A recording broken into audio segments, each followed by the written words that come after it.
अभी 2-3 दिन पहले की बात है। मेरे पास एक पेशेंट आई थी।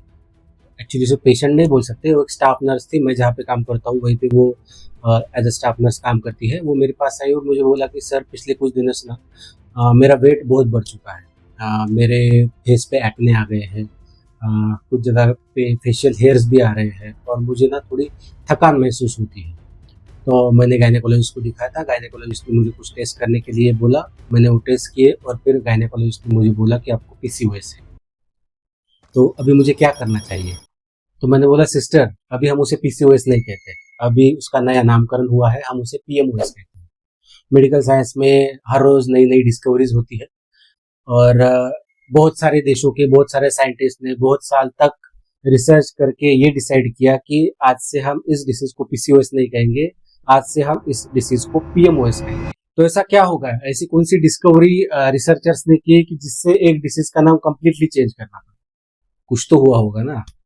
तो हुआ ये कि रिसर्चर्स को ये समझ में आया कि पीसीओएस सिर्फ ओवरी का प्रॉब्लम नहीं है, पीसीओएस से मेटाबॉलिज्म का प्रॉब्लम। तो क्या हम मेटाबॉलिज्म को फिक्स करके पीसीओएस को फिक्स कर सकते हैं? तो बेसिक से जानते हैं इस वीडियो में। पीसीओएस पॉलीसिस्टिक ओवेरियन सिंड्रोम, ये एक हार्मोनल डिसऑर्डर है और ये फीमेल्स में बहुत कॉमन है। तो जिन भी लेडीज को, जिन महिलाओं को पीसीओएस होता है उनमें कुछ सिम्टम्स कॉमन होते हैं, जैसे इरेगुलर पीरियड्स या फिर फेशियल हेयर्स, एक्ने। कुछ फीमेल्स में हेयर फॉल देखने को मिलता है और कुछ फीमेल्स में इनफर्टिलिटी जैसे इश्यूज भी देखने को मिलते हैं। तो इस डिसीज का नाम पीसीओएस क्यों रखा गया, पॉलीसिस्टिक ओवेरियन सिंड्रोम क्यों रखा गया? तो जो भी लेडीज होती है जिनको पीसीओएस होता है, उनकी सोनोग्राफी की जो फाइंडिंग्स होती है वो काफी सिमिलर होती है। तो जब इन लेडीज का सोनोग्राफी किया गया था, उसमें ये देखा गया कि जो ओवरी होती है, ओवरी के अंदर छोटी छोटी सिस्ट देखी गई है, जो ऐसी माला के रूप में हमें देखने को मिलती है। वो तो बाद में पता चला कि वो सिस्ट नहीं होती, वो एग्स होते हैं। वो एग्स जो कभी मैच्योर नहीं होते, वो एग्स कभी डेवलप नहीं होते। तो वो जो इमेच्योर एग्स होते हैं वो ऐसे माला के रूप में हमें देखने को मिलते हैं और इस वजह से उस डिसीज का नाम पीसीओएस पॉलीसिस्टिक ओवेरियन सिंड्रोम रखा गया था। तो इसका नाम क्यों चेंज किया गया?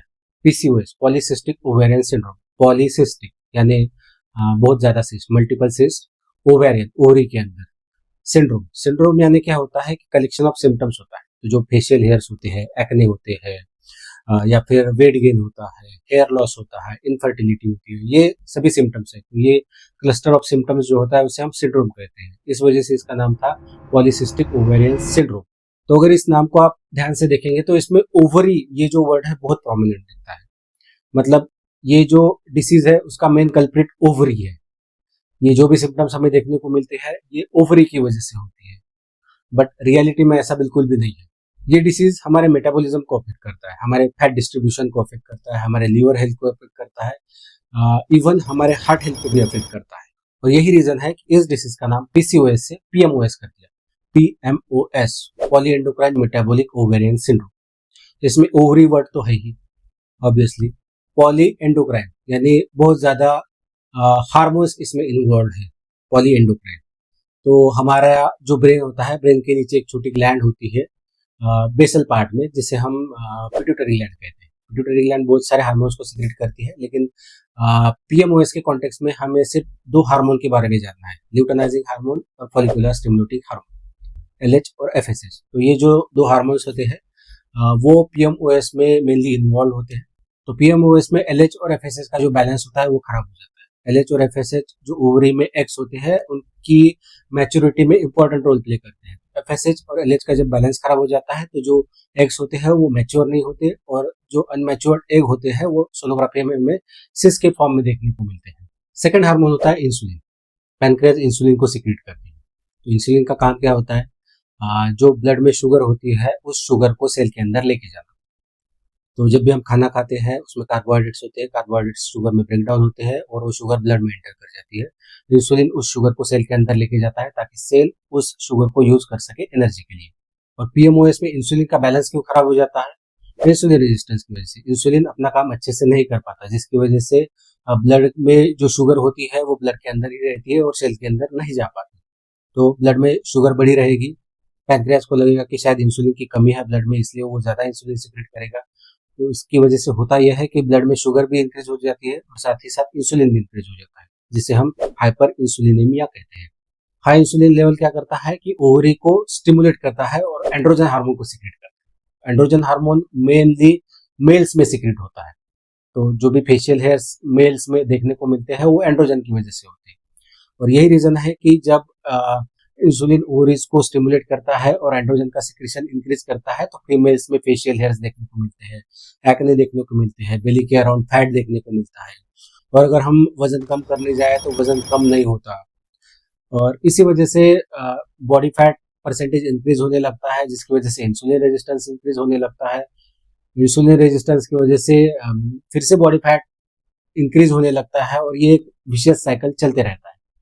और ऐसा नहीं है कि पीएमओएस सिर्फ फैटी फीमेल्स में दिखता है, बहुत सारी ऐसी फीमेल्स भी होती है जो दिखने में पतली लगती है, जिनका बीएमआई भी नॉर्मल होता है, लेकिन फिर भी उनमें पीएमओएस के सिम्टम्स हमें देखने को मिलते हैं। इसका रीजन ये है कि हमारा जो इंडियन फिनोटाइप है वो स्किनी फैट है, मतलब देखने में बाहर से पतला लगता है लेकिन अंदर विसरल फैट बहुत ज्यादा है। जो भी इंटरनल ऑर्गन्स होते हैं उनके अराउंड जो फैट होता है वो बहुत ज्यादा है, जिसे हम पोपी भी कहते हैं, थिन आउटसाइड फैट इनसाइड। आज भी इंडिया में बहुत सारी ऐसी फीमेल है जिनको पता ही नहीं होता कि उनको पीसीओएस है। बहुत बार तो ऐसे होता है कि कोई लड़की शादी कर लेती है, शादी करने के बाद जब वो कपल बेबी के लिए प्लान करती है और वो फीमेल कंसीव नहीं हो पाती, तो वो गायनेकोलॉजिस्ट को दिखाते हैं और फिर डॉक्टर उनको बोलते हैं कि आपको पीसीओएस है, उसकी वजह से आप कंसीव नहीं हो पा रहे हैं।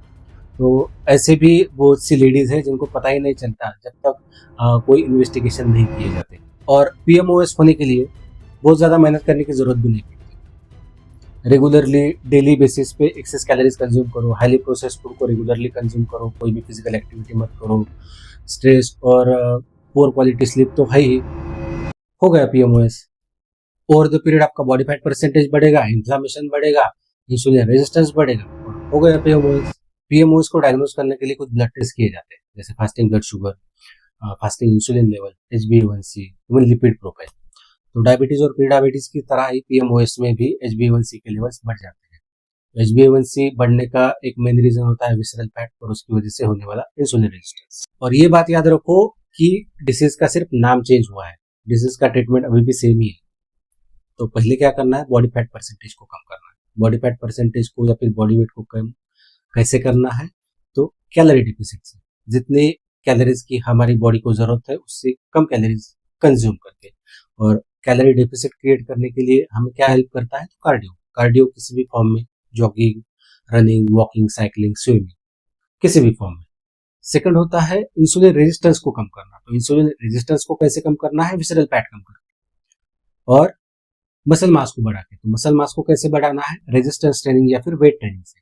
मसल्स जो होती है ना वो स्पंज की तरह काम करती है, जो ग्लूकोज का अपटेक होता है उसको रेगुलेट करते हैं, ग्लूकोज के अपटेक को इम्प्रूव करते हैं, जिसकी वजह से इंसुलिन सेंसिटिविटी इम्प्रूव होती है और इंसुलिन रेजिस्टेंस कम होता है। Next is diet. डाइट मतलब कम खाना, तो ऐसा बिल्कुल भी नहीं है। डाइटिंग का मतलब कम खाना नहीं होता। डाइटिंग का मतलब होता है कि आपके खाने में सभी न्यूट्रिएंट्स सही प्रोपोर्शन में होने चाहिए, स्पेशली प्रोटीन। तो आपके खाने में 0.8 to 1 ग्राम पर केजी बॉडी वेट प्रोटीन होना ही चाहिए। उसके साथ साथ फाइबर एडिक्वेट अमाउंट में आपके खाने में होने ही चाहिए। प्रोसेस फूड के इंटेक को कम करना है और प्रोटीन और फाइबर के इंटेक को इंक्रीज करना है। And the last is stress. Stress को कम रखना है और रात में 6 से 8 घंटे की क्वालिटी स्लीप लेनी है। तो चाहे आप इस डिसीज को पीसीओएस कहे या फिर पीएमओएस, ट्रीटमेंट सेम ही रहने वाला है। आई होप आपको ये वीडियो अच्छी लगी होगी। अगर वीडियो अच्छी लगी है तो वीडियो को लाइक करिए, कमेंट करिए और ऐसे इन्फॉर्मेटिव वीडियोस देखने के लिए चैनल को सब्सक्राइब करिए। सी यू इन नेक्स्ट वीडियो।